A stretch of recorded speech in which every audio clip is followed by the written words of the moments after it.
Blog Talk Radio.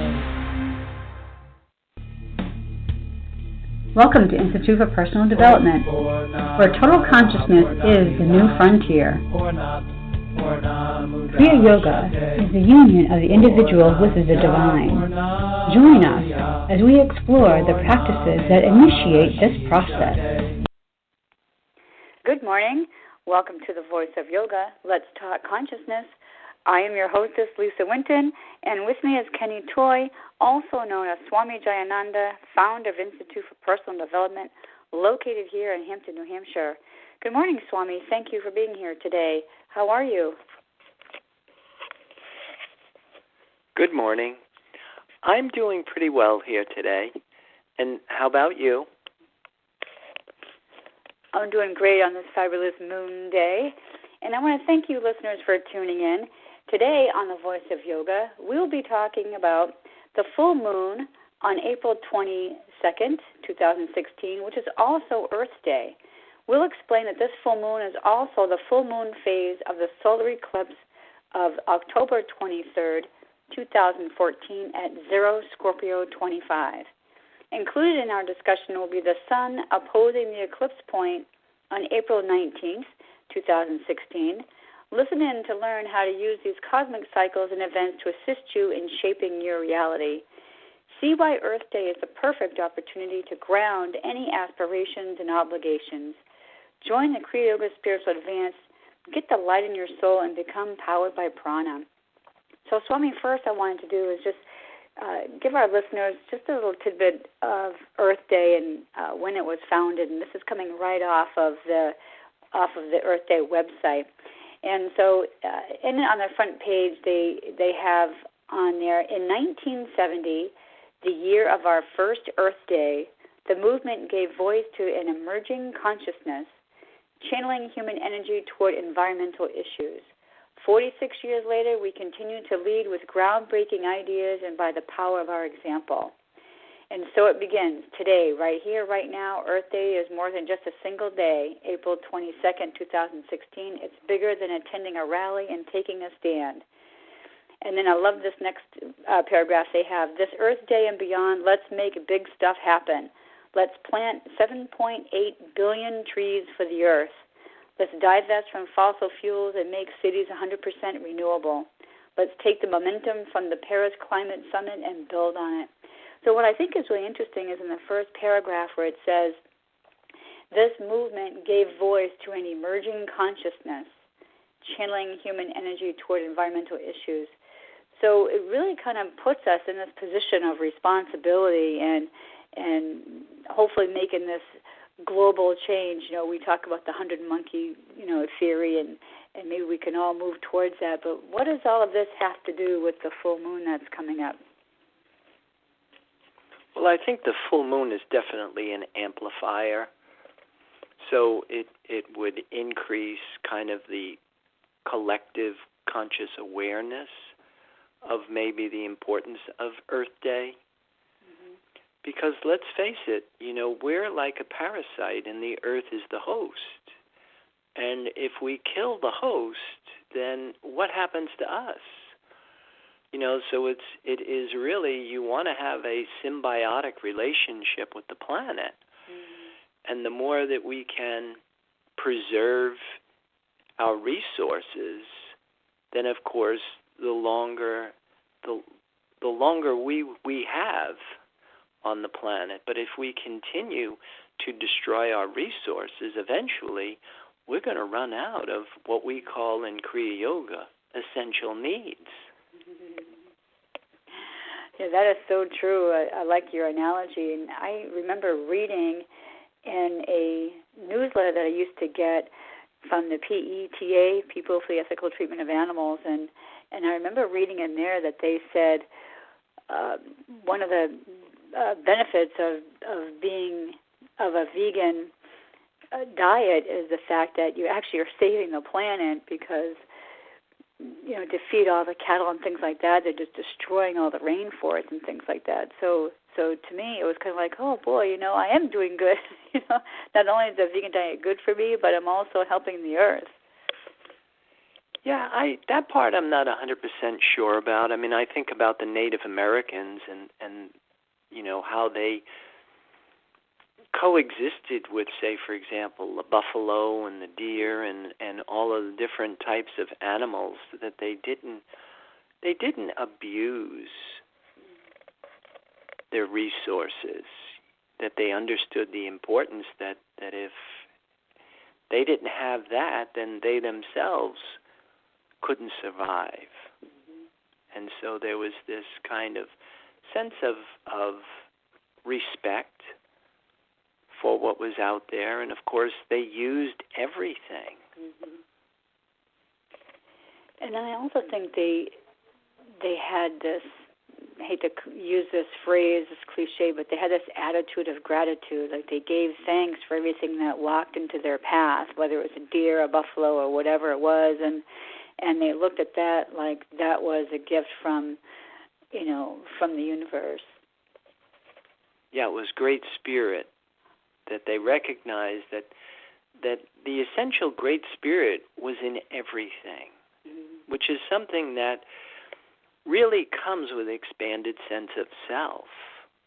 And I think that's one of the things we have talked about in other shows, that we're so insulated from our natural environment that I think when you are living that close to your natural environment, when you live in a teepee and you don't have all of the amenities that we have today that kind of shield us from the cold and the wind and all of the other things that could be considered hostile from the environment, that you have a different attitude about it. And of course, when you understand just how important the planet is to your survival, and I don't think when you're insulated from it that you have that degree of sensitivity or awareness of the planet.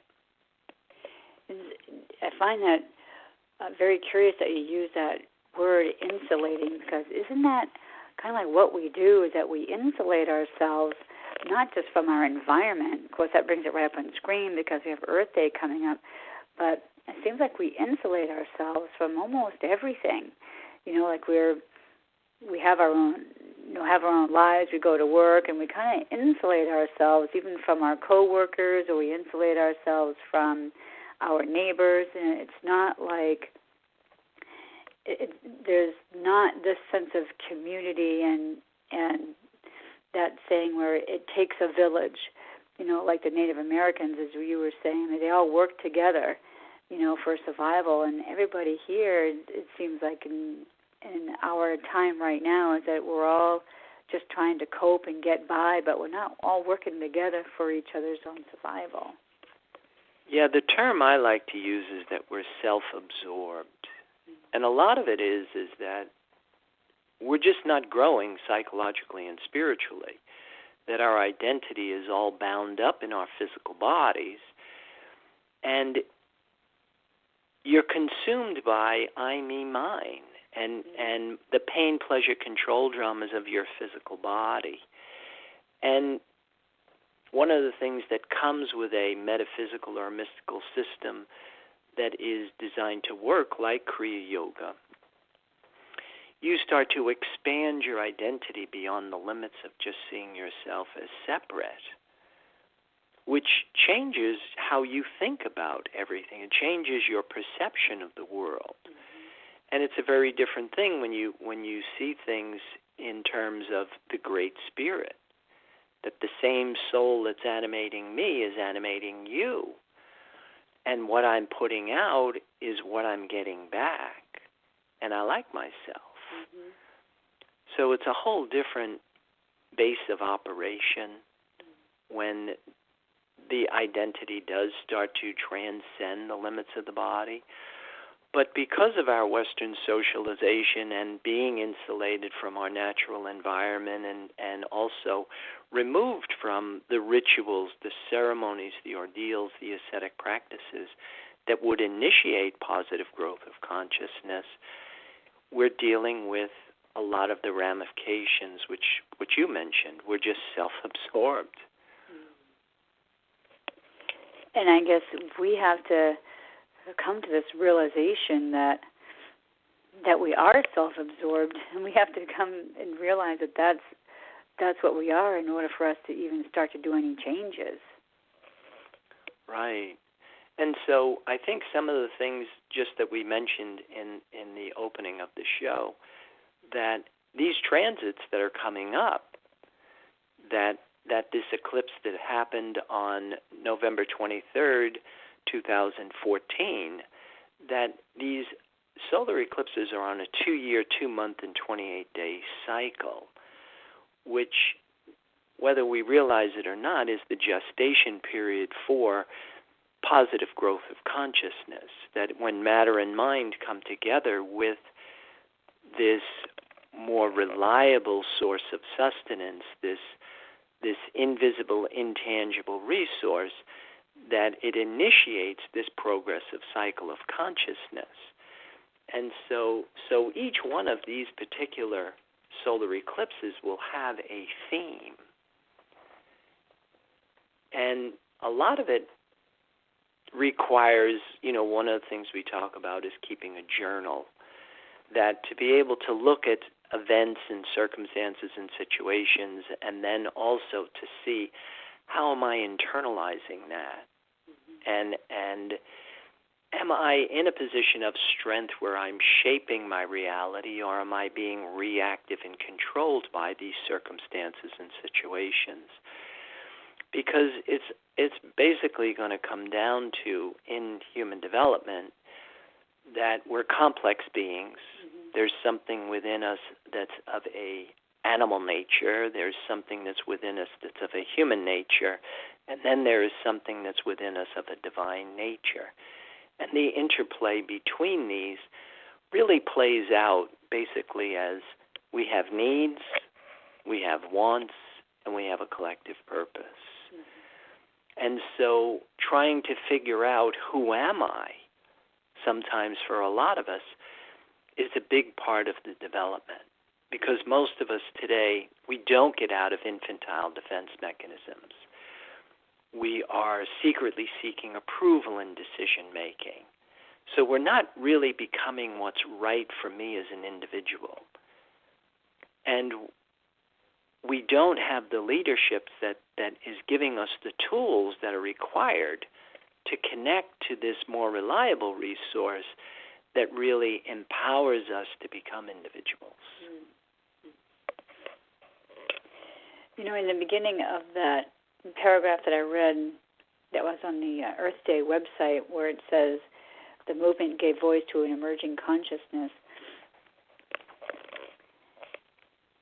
I believe, and I've read this before, is that the Earth itself has a consciousness, that it is a sentient being. So that in itself, you would think if we all have this understanding that, we're at certain levels of consciousness, and, the microcosm and the macrocosm of everything, and if the Earth has a consciousness, then we need to not to say merge the two, but have to have an understanding that if the Earth has its own consciousness and a sentient being, then it truly is our responsibility to try to tap into that and do what we can, like you say, to help the host provide for us.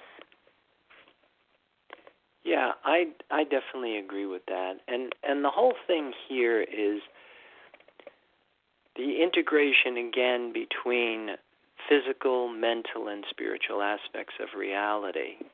Because Earth Day really is about acknowledging the tangible and the visible aspects of reality. And when you have something that is tangible and visible, then along with it comes something that is invisible but tangible, a complementary, unmanifested other part. And then, of course, just like we have mentioned, there's the absolute. There is the part of reality where things are unchanging. this indivisible unified field where everything is happening at once. And to be able to tune into these different levels of consciousness and these different degrees of awareness really requires a metaphysical or mystical system.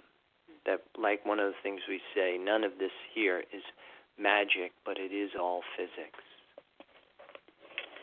All right, well, I think we're going to pause right at this moment to hear a word from our sponsors. So, listeners, we'll be back in a few moments.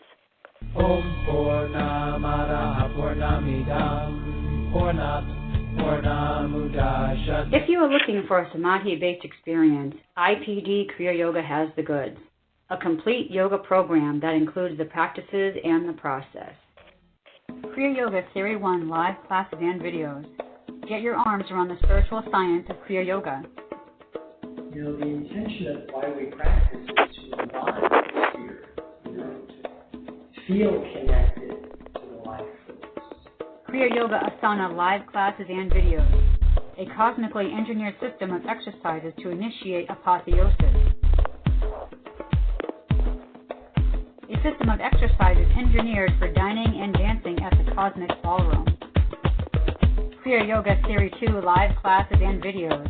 A practice in open form designed to facilitate positive growth of consciousness. Get your Labyrinth video. I find the positive side of this is it pulls a lot of things together. Kriya Yoga Mantra and Meditation. With repetition comes absorption. Pray on prana and become divine.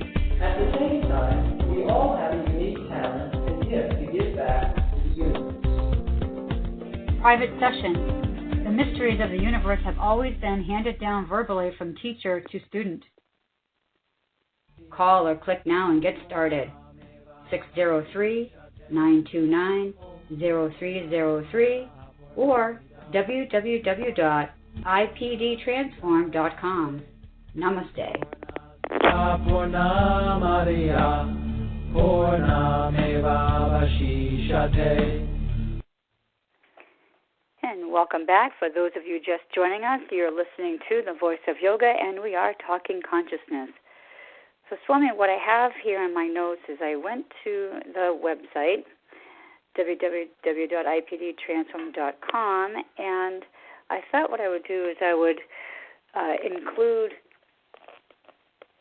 maybe some questions about your CPS that you have listed on there, which is your celestial positioning system, kind of like a daily advice for us to keep in mind when we're doing and trying to plan out our day. And let me see. So for Friday the 22nd, we write down that it is Earth Day, the full moon at 1 a.m., 25 minutes. Venus conjuncts Uranus, pray on prana. Moon opposes the sun, trines Neptune, sextiles Jupiter.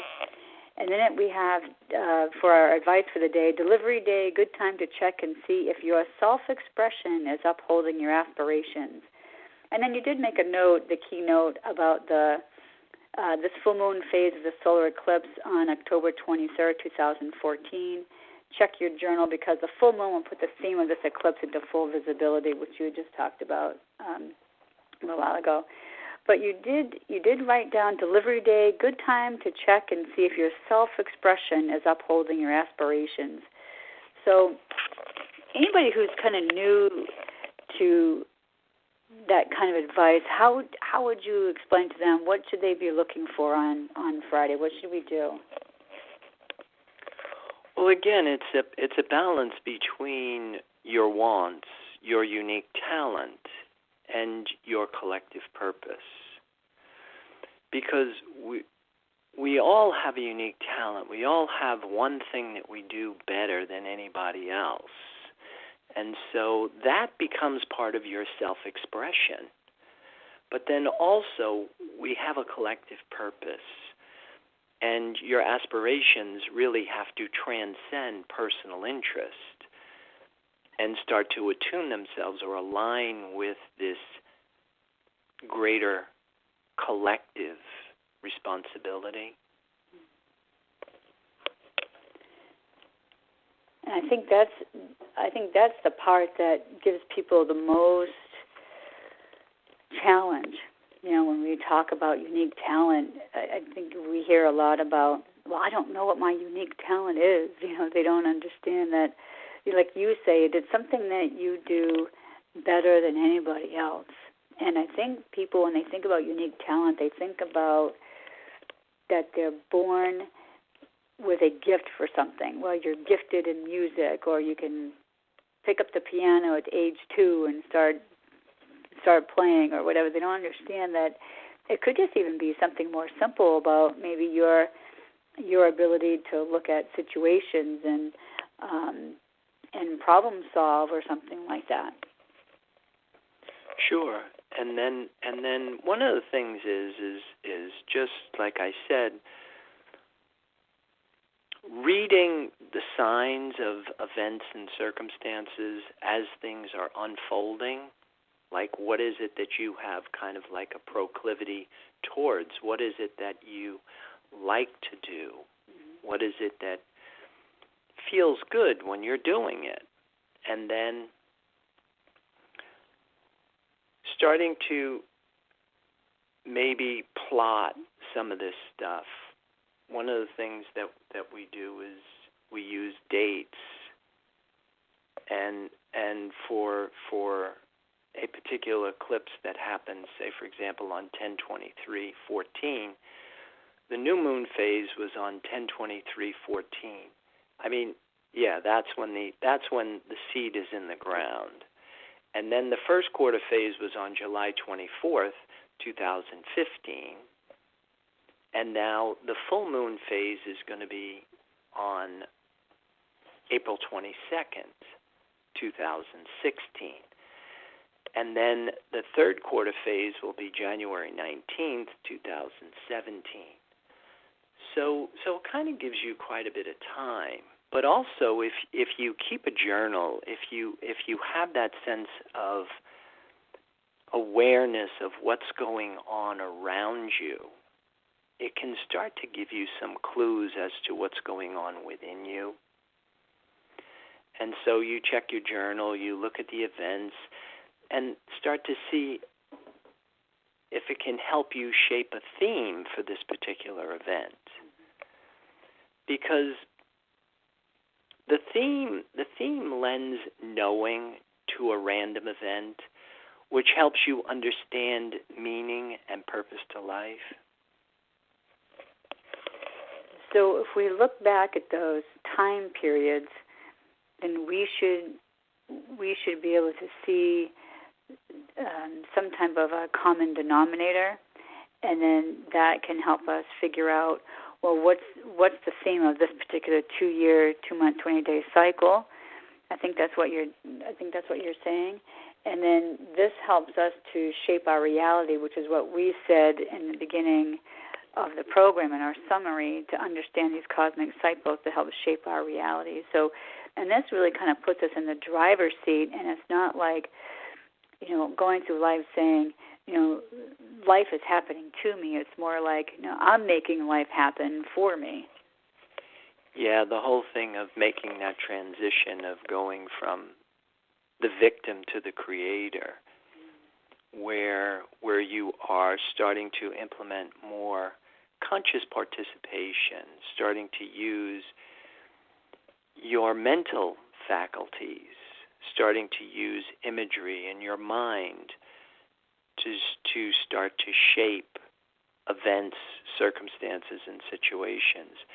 That's a really powerful tool to employ, and something that we really we teach people how to do that with our Kriya yoga practice, that not only do you separate from the limitations of fear and duality and realign yourself with a resource that's more reliable, but also this thing of expanding your mind, transcending the limits of your body, becomes the ultimate coping skill.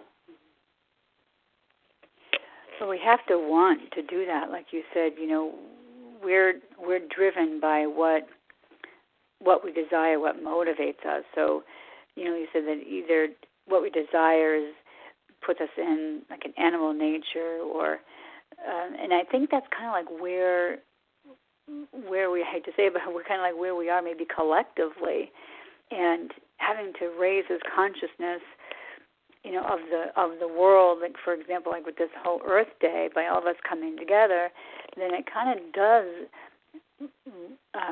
raise our level of awareness in the world, and then our level of consciousness, meaning that we're so much more than what we need to have, our desires. Well, I think to clarify what you're saying is, you have to recognize that Earth Day is we're celebrating the visible and the tangible. Now, what you don't want to do is become attached to the Earth. The Earth falls under the realms of particles, and particles will actually produce a low animal nature. Then, of course, the next octave of reality is underlying matter, is energy, so the realms of waves. But if you attune yourself to the mental world of imagery, then, of course, it's also dualistic, and it will produce a equally low human nature.